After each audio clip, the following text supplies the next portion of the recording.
Assalamualaikum warahmatullahi wabarakatuh. Perkenalkan, saya Dia Agustin Dwi Kusumawardani dengan NIM 22612150 dari kelas 5E Akhlak Tasawuf. Di sini saya akan menjawab 5 soal mengenai UAS Akhlak dan Tasawuf. Yaitu, sebutkan klasifikasi mazhab tasawuf, tokoh-tokohnya, dan juga konsep ajarannya. Yang pertama ada mazhab tasawuf sunni. Mazhab ini berfokus pada penyucian diri melalui ajaran yang sesuai dengan Al-Quran dan juga sunnah. Tasawuf sunni itu menekankan pentingnya keseimbangan antara syariat, aturan hukum Islam, dan juga hakikat, esensi spiritual. Tokoh utama dalam mazhab ini itu seperti Imam Al-Ghazali yang dikenal melalui karya monumental Ihya Ulum Al-Din, Junaid Al-Bahadi yang memadukan ajaran fana melebur dalam kehendak Allah dengan ketaatan pada syariat, dan Hasan Al-Basyari, pelopor tasawuf awal yang menekankan zuhud, menjauhi kemewahan dunia. Konsep ajaran mazhab ini itu mencakup zuhud sebagai bentuk pengendalian diri terhadap dunia, ikhlas dalam beramal untuk Allah, serta tawakal atau sikap berserah diri sepenuhnya kepada Allah serta berusaha. Lalu yang kedua, ada mazhab tasawuf falsafi. Mazhab ini mengintegrasikan tasawuf sebagai filsafat, khususnya filsafat neoplatonisme dan konsep wahdatul wujud. Tokoh-tokoh pentingnya itu ada Ibnu Arabi yang memperkenalkan wahdatul wujud sebagai pandangan bahwa semua yang ada adalah manifestasi dari Allah. Al-Hajj yang terkenal dengan ungkapan kontroversialnya Ana al-Haq, aku adalah kebenaran, dan Suwardi yang mengembangkan filsafat iluminasi dengan simbolisme cahaya. Konsep ajarannya meliputi fana atau peleburan diri untuk mencapai pensatuan dengan Tuhan. Insan kamil sebagai manusia sempurna yang mencerminkan sifat-sifat Allah, dan wahdatul wujud yang mengajarkan bahwa keberadaan makhluk adalah bagian dari manifesti ilahi. Lalu yang ketiga, ada mazhab tasawuf akhlaki. Mazhab ini menekankan perbaikan akhlak sebagai jalan untuk mendekatkan diri kepada Allah. Perbaikan karakter dan perilaku dianggap sebagai inti dari perjalanan spiritual. Tokoh-tokoh utamanya antara lain yaitu seperti Abu Hamid Al-Ghazali yang menghubungkan tasawuf dengan akhlak dalam berbagai karyanya, serta Al-Khulashi, penulis risalah Al-Quraisyah yang memberikan panduan praktis tentang etika tasawuf. Konsep ajarannya meliputi takziyatun nafs atau penyucian diri dari sifat buruk, mahabbah atau cinta kepada Allah dan makhluknya, serta ridho yaitu menerima takdir Allah dengan lapang hati. Lalu mazhab yang keempat yaitu mazhab tasawuf batiniyah. Mazhab ini menekankan aspek esoterik dalam Islam dengan tujuan untuk memahami rahasia spiritual di balik sebuah syariat. Penganutnya mengedepankan pencairan batin dan setiap ibadah dan juga perintah agama. Tokoh-tokoh mazhab ini antara lain Syekh Siti Jenar dari tradisi Islam dan Jawa yang sering dipandang kontroversial, serta Syekh Ismail Al-Hakim yang mengajarkan pentingnya mencapai makrifat, yakni pengetahuan langsung tentang Allah. Konsep ajarannya melibatkan hakikat atau pencapaian esensi spiritual, makrifat untuk memahami Tuhan secara mendalam, dan juga sir, rahasia ilahi yang tidak dapat dicapai melalui perenungan mendalam. Lalu, mazhab yang terakhir yaitu mazhab tasawuf sufi eksis. Mazhab ini menekankan pengalaman spiritual intens dalam bentuk eksis dan kegembiraan spiritual secara mendalam. Para tokohnya termasuk Rabi'ah Al-Wadah yang dikenal sebagai konsep cinta ilahi atau mahabbah tanpa pamrih, dan Bayazid Al-Bustami yang sering mengalami kondisi spiritual fana. Konsep ajaran mereka meliputi mahabbah yaitu cinta sejati kepada Allah yang tidak didasari harapan atau ketakutan. Lalu syahtahat atau ungkapan ekstatis dalam kondisi spiritual tinggi, dan juga zikir sebagai metode untuk mengingat Allah secara terus-menerus sehingga mencapai kedekatannya. Nomor 2 yaitu menurut Syekh Zunun Al-Mishri bahwa taubat itu ada 3 macam. Sebutkan dan jelaskan masing-masing. Yang pertama ada taubat orang awam, taubat dari kesalahan lahiriah. Taubat ini dilakukan oleh orang-orang yang bertaubat dari dosa-dosa yang tampak dan jelas, seperti perbuatan maksiat, pelanggaran hukum agama, atau kesalahan moral. Mereka menyesali perbuatan dosa yang dilakukan, memohon ampunan kepada Allah, dan juga berkomitmen untuk tidak lagi mengulangi. Fokus taubat ini adalah memperbaiki hubungan lahiriah dengan antara Allah dan juga manusia. Contohnya, Seorang individu yang berhenti mencuri, berdusta, atau meninggalkan sholat karena menyadari kesalahannya dan ingin kembali pada jalan yang benar. Lalu yang kedua ada taubat orang khusus atau taubat dari kesalahan kelalaian batin. Taubat ini adalah tingkatan yang paling tinggi dari taubat orang awam. Orang-orang dalam kategori ini itu bertaubat dari kelalaian batin seperti lupa mengingat Allah, lalai dalam ibadah, ataupun melakukan perbuatan yang mengurangi ketakwaan meskipun bukan dosa besar. Mereka merasa malu di hadapan Allah karena kurang optimal dalam beribadah dan juga mengingatnya. Contohnya, seorang individu itu merasa bersalah karena hatinya lalai berzikir atau terganggu dengan urusan duniawi saat melaksanakan ibadah. Seperti itu. Lalu yang ketiga, yaitu taubat orang yang sangat khusus, taubat dari pikiran selain Allah. Taubat ini adalah tingkatan tertinggi dan dilakukan oleh orang-orang yang sangat dekat dengan Allah, seperti para wali atau orang yang mencapai makam spiritual tinggi. Mereka bertaubat dari segala pikiran atau perhatian yang menyimpang dari Allah. Meskipun hal tersebut tidak dianggap dosa oleh orang lain, mereka berusaha sepenuhnya untuk mengarahkan hati dan pikirannya hanya kepada Allah tanpa terpengaruh oleh hal-hal duniawi. Contohnya, seseorang merasa berdosa karena hatinya teralihkan dari mengingat Allah, meskipun untuk hal-hal kecil seperti mengagumi keindahan ciptaannya tanpa mengingat Sang Pencipta. Hal yang ketiga yaitu jelaskan syariat, tarikat, hakikat, dan ma'rifat disertai dengan contohnya. Yang pertama, syariat, jalan lahiriah dalam Islam. Syariat adalah aturan lahiriah dalam Islam yang meliputi hukum-hukum fikih yang diatur berdasarkan Al-Quran dan juga Sunnah.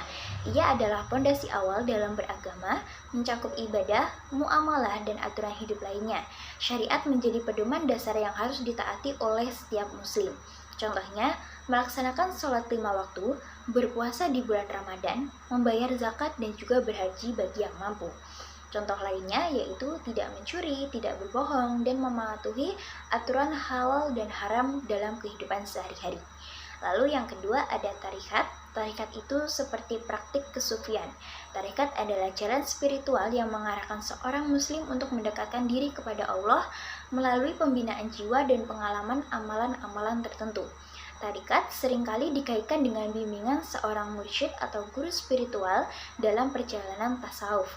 Fokusnya adalah memperdalam kualitas ibadah dan menjalin hubungan batin dengan Allah. Contohnya, melakukan zikir secara terus-menerus sebagai bentuk penghayatan terhadap kehadiran Allah Subhanahu wa Ta'ala. Contoh lainnya, bergabung dalam kelompok tarekat seperti Naksabandiyah atau Qadiriyah yang menuntun ilmu melalui amalan tertentu seperti wirid dan kholwat atau pengasingan untuk ibadah. Lalu yang ketiga ada hakikat, yaitu kebenaran hakiki. Hakikat adalah tingkatan yang lebih dalam setelah tarikat tadi, di mana seorang muslim itu mulai memahami hakikat dari amalan dan juga ibadahnya. Pada tahap ini, seseorang menyadari makna sejati keberadaan dirinya dan juga hubungannya dengan Allah.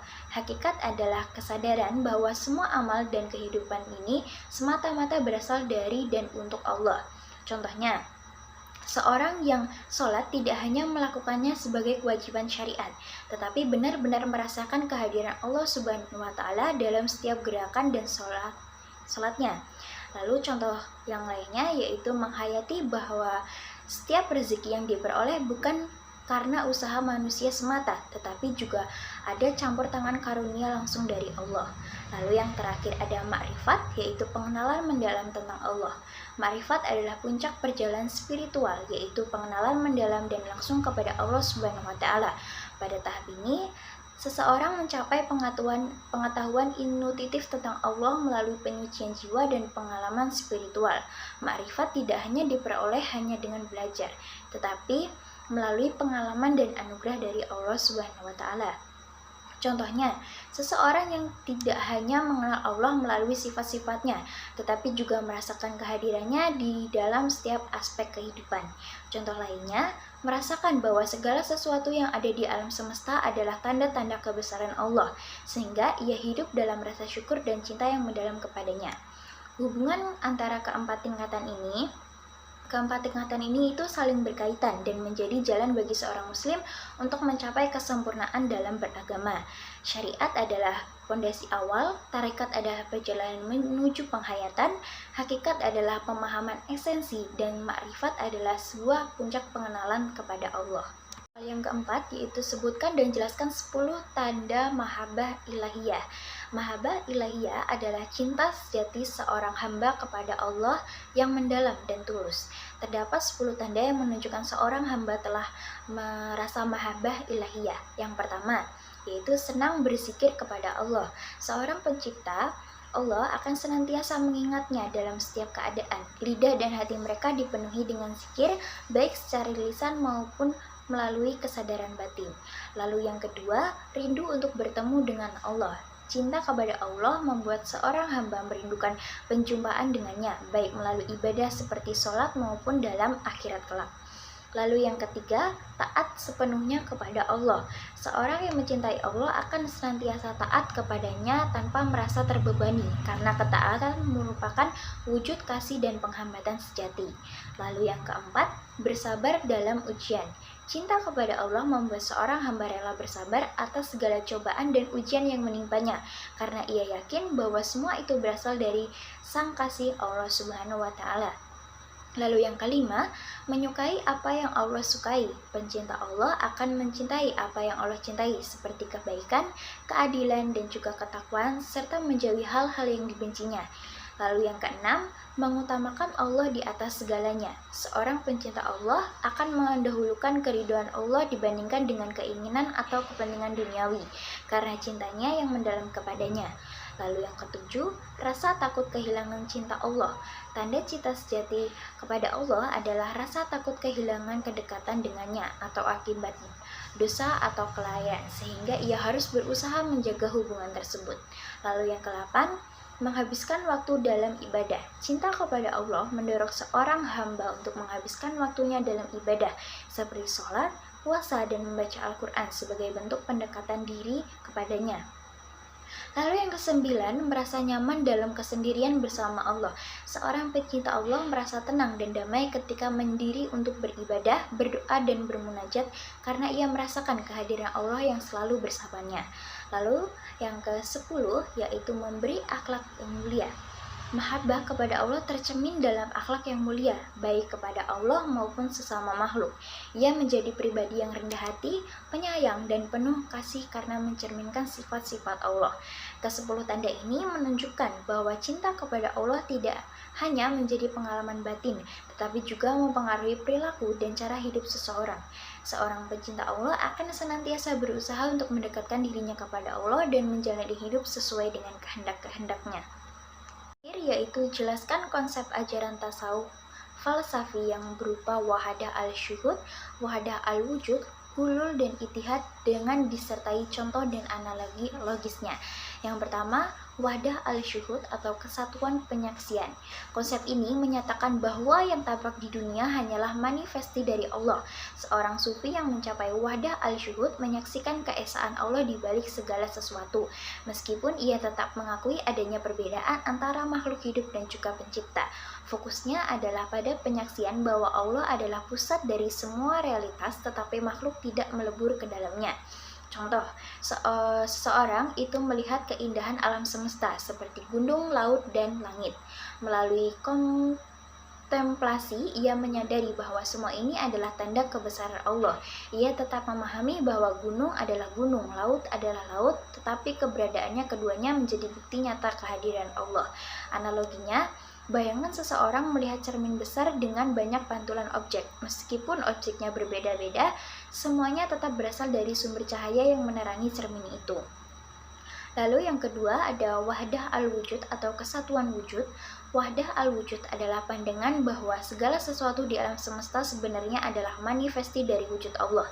Dalam konsep ini, realitas makhluk tidak memiliki keberadaan sejati. Semua adalah perwujudan dari keberadaan ilahi. Tokoh yang paling dikenal dengan konsep ini adalah Ibnu Arabi. Contohnya, seorang sufi melihat seluruh alam semesta, baik itu pohon, air, dan manusia sebagai perwujudan dari keesaan Allah. Ia meyakini bahwa segala sesuatu yang ada hanyalah wujud Allah dan termanifesti dalam bentuk-bentuk yang berbeda. Analogikanya, pikirkan tentang laut dan gelombangnya. Gelombangnya mungkin tampak terpisah, tetapi sebenarnya mereka hanyalah bagian dari laut.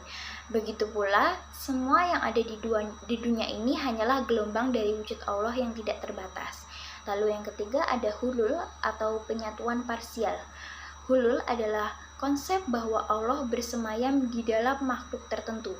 Dalam konsep falsafi ini sering dianggap sebagai proses di mana sifat-sifat ilahi masuk ke dalam manusia tertentu sehingga ia mampu menginterpretasikan kehendak Allah di dunia. Konsep ini sering dianggap kontroversial karena rentan disalahpahami. Contohnya Al-Hayyaj pernah menyatakan ana al-haq, aku adalah kebenaran, yang ia maksudkan sebagai ekspresi dari penyatuan diri dari sifat ilahi, bukan dalam arti fisik, tetapi melalui pengalaman spiritual mendalam. Analoginya, bayangkan air dituangkan ke dalam sebuah gelas. Air tetaplah air, tetapi gelas menjadi wadah untuk air tersebut. Hulul bisa dipahami sebagai cara sifat ilahi, mengisi makhluk tertentu tanpa kehilangan identitasnya. Lalu yang keempat ada ittihad atau penyatuan total. Ittihad adalah konsep di mana seorang sufi mencapai penyatuan penuh dengan Allah. Dalam keadaan ini, sufi merasa dirinya melebur ke dalam Allah sehingga tidak ada lagi perbedaan antara dirinya dan juga Sang Pencipta. Konsep ini juga terkontroversial dan memerlukan pemahaman mendalam agar tidak disalahartikan. Contohnya di sini, Bayazid Al-Bustami seringkali mengalami kondisi spiritual fana, peleburan diri, di mana ia merasa tidak lagi dirinya ada yang terpisah dari Allah. Dalam kondisi ini, ia hanya menyaksikan kehadiran Allah dan merasa dirinya telah menyatu dengannya. Analogikanya, pikirkan setetes air yang jatuh ke dalam lautan. Ketika setetes itu menyatu dengan laut, ia kehilangan identitasnya sebagai tetesan dan menjadi bagian dari lautan yang luas.